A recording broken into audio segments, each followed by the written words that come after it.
ಚಿತ್ರದುರ್ಗದ ರೇಣುಕಾಸ್ವಾಮಿ ಕೊಲೆ ಪ್ರಕರಣಕ್ಕೆ ಸಂಬಂಧಪಟ್ಟಂತೆ ಡಿ ಬಾಸ್ ದರ್ಶನ್ ಅವರ ಕೇಸ್ ಈಗ ಸುಪ್ರೀಂ ಕೋರ್ಟ್ನಲ್ಲಿದೆ. ನಾಳೆ ಬೇಲ್ ಭವಿಷ್ಯ ನಿರ್ಧಾರ ಆಗುತ್ತೆ. ನಾಳೆ ಬೇಲ್ ಏನಾದರೂ ಕ್ಯಾನ್ಸಲ್ ಆಗ್ಬಿಡುತ್ತಾ? ಹಾಗಾದ್ರೆ ಬಹಳಷ್ಟು ಕುತೂಹಲ ಅಂತೂ ಇದ್ದೇ ಇದೆ. ದರ್ಶನ್ಗೆ ಹೆಚ್ಚಾಯಿತು ಸುಪ್ರೀಂ ಜಾಮೀನು ಟೆನ್ಷನ್. ನಾಳೆ ಸುಪ್ರೀಂ ಕೋರ್ಟ್ನಲ್ಲಿ ನಿರ್ಧಾರ ಆಗುತ್ತಾ ಬೇಲ್ ಭವಿಷ್ಯ? ಮತ್ತೆ ಜೈಲು ಪಾಲಾಗ್ತಾರಾ ಡಿ ಗ್ಯಾಂಗ್? ನಾಳೆ ದರ್ಶನ್ ಜಾಮೀನು ರದ್ದು ಕೋರಿ ಅರ್ಜಿ ತೀರ್ಪು ಬರಲಿದೆ ಅಂತ ಹೇಳಲಾಗ್ತಾ ಇದೆ. ನಾಳೆ ಸುಪ್ರೀಂ ಕೋರ್ಟ್ನಿಂದ ತೀರ್ಪು ಪ್ರಕಟ ಆಗುವಂತ ಸಾಧ್ಯತೆ ಇದೆ. ದರ್ಶನ್ ಸೇರಿ 7 ಆರೋಪಿಗಳ ಬೇಲ್ ರದ್ದು ಕೋರಿ ಅರ್ಜಿಯನ್ನ ಸಲ್ಲಿಸಲಾಗಿದೆ. ಸುಪ್ರೀಂ ಕೋರ್ಟ್ಗೆ ಅರ್ಜಿ ಸಲ್ಲಿಸಿರುವುದು ಪೊಲೀಸ್ನವರು. ರಾಜ್ಯ ಸರ್ಕಾರದ ಪರ ವಾದವನ್ನ ಮಂಡಿಸಿದ್ರು ಸಿದ್ಧಾರ್ಥ್ ಲೂಥ್ರಾ. ಜುಲೈ 24ರಂದು ವಾದ ಪ್ರತಿವಾದ ಆಲಿಸಿ ತೀರ್ಪು ಕಾಯ್ದಿರಿಸಿದ ಸುಪ್ರೀಂ ಕೋರ್ಟ್. ಹಾಗಾಗಿನೇ ದರ್ಶನ್ ಅವರಿಗೆ ಸಿಕ್ಕಾಪಟ್ಟೆ ಟೆನ್ಷನ್ ಇದೆ.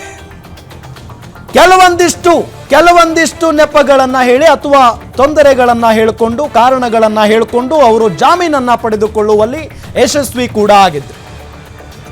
ಬಹಳ ಪ್ರಮುಖವಾದಂತಹ ಕಾರಣ ಏನಪ್ಪಾ ಅಂತ ಅಂದ್ರೆ ಅದು ಬೆನ್ನು ನೋವಿಗೆ ಆಪರೇಷನ್ ಆಗಬೇಕು. ಹಾಗಾಗಿ ಜಾಮೀನು ಕೊಡಿ ಅಂತ ಹೇಳಿ ಕೇಳಿಕೊಂಡು ಮನವಿಯನ್ನ ಮಾಡಿಕೊಂಡು ಜಾಮೀನನ್ನ ಪಡ್ಕೊಂಡು ಹೊರಗಡೆ ಬಂದಿದ್ರು.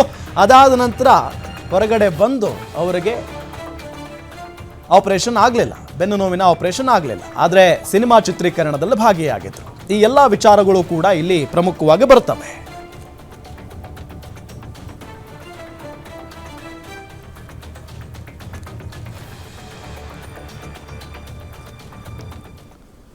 ಸರ್, ಈ ಒಂದು ವಿಚಾರ ಇದೆಯಲ್ಲ, ಎಲ್ಲರೂ ಕೂಡ ಕುತೂಹಲದಿಂದ ಕಾಯ್ತಾ ಇದ್ದಾರೆ ಏನಾಗುತ್ತೆ ನಾಳೆ ಅಂತ ಹೇಳಿ. ಏನಾಗಬಹುದು ರಾಮ? ಇಡೀ ರಾಜ್ಯ ಕಾಯ್ತಾ ಇದೆ ಏನಾಗಬಹುದು ಅಂತ.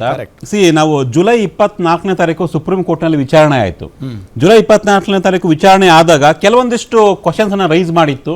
ಸುಪ್ರೀಂ ಕೋರ್ಟ್ ಕೂಡ ಒಂದು ರೀತಿ ಆತಂಕವನ್ನು ವ್ಯಕ್ತಪಡಿಸಿತ್ತು. ಹೇಗೆ ಸಾಧ್ಯ ಇದು ಬೇಲನ್ನ ಕೊಡೋಕೆ ಹೇಗೆ ಸಾಧ್ಯ? ಈ ಪ್ರಕರಣದಲ್ಲಿ ಕೆಲವೊಂದಿಷ್ಟು ಲೂಪ್ ಹೋಲ್ಸ್ ಇದಾವೆ ಅನ್ನೋದನ್ನ ಸುಪ್ರೀಂ ಕೋರ್ಟ್ ಹೇಳಿತ್ತು. ಅದನ್ನ ನೋಡಿದಾಗ ಬಹುಶಃ ದರ್ಶನ್ ಅವರ ಬೇಲ್ ಕ್ಯಾನ್ಸಲ್ ಆಗ್ಬಿಡ್ತು ಅನ್ನೋ ತರ ಬಿಂಬಿತ ಆಯ್ತು ಜುಲೈ 24ನೇ ತಾರೀಕು. ಅದಾದ ನಂತರ ತೀರ್ಪನ್ನ ಕಾಯ್ದಿರಿಸಿತ್ತು. ಒಂದು 10 ದಿನ ಆದ್ಮೇಲೆ ಬರಬಹುದು ತೀರ್ಪು ಅನ್ನೋ ನಿರೀಕ್ಷೆ ಇತ್ತು. ಈಗ ನಾಳೆ 14ನೇ ತಾರೀಕು ಅಂದ್ರೆ ಆಲ್ಮೋಸ್ಟ್ 20 ದಿನ ಆಗುತ್ತೆ. ಜುಲೈ 24ಕ್ಕೂ ಆಗಸ್ಟ್ 14 20 ದಿನ. ಸೊ ನಾಳೆ ಲಿಸ್ಟಿಂಗ್ ಆಗಿದೆ ಅನ್ನೋ ಒಂದು ಮಾಹಿತಿ ಬರ್ತಾ ಇದೆ. ಮೊದಲ ಭಾಗದಲ್ಲೇ ಅಂದ್ರೆ ಬಿಫೋರ್ ಲಂಚ್ಗೆನೆ ಈ ಒಂದು ತೀರ್ಪು ಬರಬಹುದು ಅನ್ನೋ ಒಂದು ಲೆಕ್ಕಾಚಾರ ಇದೆ. ಆದ್ರೆ ಇದಕ್ಕೂ ಮೊದಲೇ ಕಳೆದ ವಾರ ಅಂದ್ರೆ ಜುಲೈ 24ರ ನಂತರ ಈ ಒಂದು 4-5 ದಿನಗಳ ಹಿಂದೆ ಪವಿತ್ರ ಗೌಡ ಹಾಗೂ ದರ್ಶನ್ ಇವರ ಇಬ್ಬರು ತಮ್ಮ ವಕೀಲರ ಮುಖಾಂತರ ಒಂದು ಲಿಖಿತವಾದ ಉತ್ತರವನ್ನ ಕೊಟ್ಟಿದ್ದಾರೆ. ಹೌದು. ಸೊ ಈಗಾಗಲೇ ಪವಿತ್ರ ಗೌಡ ಕೆಲವೊಂದಿಷ್ಟು ಅಂಶಗಳನ್ನ ಮೆನ್ಷನ್ ಮಾಡಿದ್ರು. ನಾನು ಸಿಂಗಲ್ ಪೇರೆಂಟ್ ಇದ್ದೇನೆ, ನನ್ನ ಮಗಳ ಭವಿಷ್ಯ ದೃಷ್ಟಿಯಿಂದ ನನಗೆ ಜಾಮೀನಿನ ಅಗತ್ಯ ಇದೆ. ಸೊ ನನಗೆ ಈ ಹಿಂದೆ ಯಾವುದೇ ರೀತಿಯ ಕ್ರಿಮಿನಲ್ ಹಿನ್ನೆಲೆ ಇಲ್ಲ, ನಾನೊಬ್ಬ ಸಣ್ಣ ಉದ್ಯಮಿಯಾಗಿದ್ದೇನೆ. ಈ ರೀತಿಯ ಕೆಲವೊಂದಿಷ್ಟು ಪೂರಕವಾದ ಅಂಶಗಳನ್ನ ಪವಿತ್ರ ಗೌಡ ಅವರು ತಮ್ಮ ವಕೀಲರ ಮುಖಾಂತರ ಕೋರ್ಟ್ಗೆ ಸಲ್ಲಿಕೆ ಮಾಡಿದ್ರು. ಇದನ್ನ ಪರಿಗಣಿಸಿ ನನಗೆ ಜಾಮೀನನ್ನ ರದ್ದು ಮಾಡಬಾರ್ದು, ಯಾವುದೇ ಕಾರಣಕ್ಕೂ ಜಾಮೀನನ್ನ ಮುಂದುವರ್ಸ್ಕೊಂಡು ಹೋಗ್ಬೇಕು ಅನ್ನೋದು ಅವರ ವಾದ. At the same time Darshan ಕೂಡ ಕೆಲವೊಂದಿಷ್ಟು ಪೂರಕವಾದಂತಹ ಅಂಶಗಳನ್ನ ಕೊಟ್ಟಿದ್ರು. ಆದ್ರೆ ಇಲ್ಲೊಂದು ವಿಚಾರವನ್ನ ಗಮನಿಸಬೇಕು ನಾವು. ದರ್ಶನ್ ವಿಚಾರದಲ್ಲಿ ದರ್ಶನ್ ಅಭಿಮಾನಿಗಳು ಅನ್ನಿಸ್ಕೊಂಡವರು ಮಾಡಿದಂತಹ ಕೆಲವೊಂದಿಷ್ಟು ಮತ್ತೆ ಕಮೆಂಟ್ ಮಾಡಿ, ವಿಶೇಷವಾಗಿ ನಟಿ ರಮ್ಯಾ ವಿಚಾರವಾಗಿ ಇಡೀ ದೇಶದ ಸುದ್ದಿ ಆಯ್ತು. ಬರೀ ಕರ್ನಾಟಕ ಅಲ್ಲ, ದೇಶಾದ್ಯಂತ ಮತ್ತೆ ರಮ್ಯಾ ವಿಚಾರವಾಗಿ ಸುದ್ದಿ ಆಯ್ತು. ದರ್ಶನ್ ಅಭಿಮಾನಿಗಳು ಕೇವಲ ರೇಣುಕಾ ಸ್ವಾಮಿ ವಿಚಾರದಲ್ಲಿ ಮಾತ್ರ ತಪ್ಪು ಮಾಡಲಿಲ್ಲ, ಅಥವಾ ದರ್ಶನ್ ರೇಣುಕಾ ಸ್ವಾಮಿ ವಿಚಾರದಲ್ಲಿ ಅವರ ಗ್ಯಾಂಗ್ ಅಂತ ಕಟ್ಕೊಂಡೇನಿದ್ರು ಅವ್ರು ಮಾತ್ರ ಅದರಲ್ಲಿ ಮಾತ್ರ ತಪ್ಪು ಮಾಡಲಿಲ್ಲ. ಈಗ ಮತ್ತೆ ಉಪಟಳ ಜಾಸ್ತಿ ಆಗ್ತಾ ಇದೆ. ದರ್ಶನ್ ಅಭಿಮಾನಿಗಳು ಅಂತ ಹೇಳ್ಕೊಂಡು ಸೋಷಿಯಲ್ ಮೀಡಿಯಾದಲ್ಲಿ ಕಾಟ ಕೊಡ್ತಾ ಇದ್ದಾರೆ. ಅದು ರಮ್ಯಾ ಆಗಿರ್ಬೋದು ಅಥವಾ ಕೆಲವೊಂದಿಷ್ಟು ಮಂದಿ ಮತ್ತಷ್ಟು ಕೆಲವೊಂದಿಷ್ಟು ಸೆಲೆಬ್ರಿಟಿಗಳು ಕೂಡ ಬಂದ್ರು.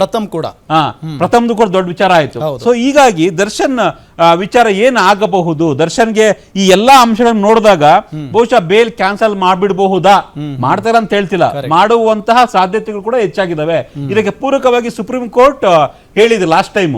ಹೇಗೆ ಇದು ಕೊಡಕ್ ಸಾಧ್ಯ ಆಗುತ್ತೆ, ಈ ವಿಚಾರದಲ್ಲಿ ಎಲ್ಲ ಒಂದ್ ಕಡೆ ತಪ್ಪಾಗಿದ್ಯಾ ಅನ್ನೋ ತರ ಒಂದು ಅನುಮಾನವನ್ನು ವ್ಯಕ್ತಪಡಿಸಿತ್ತು.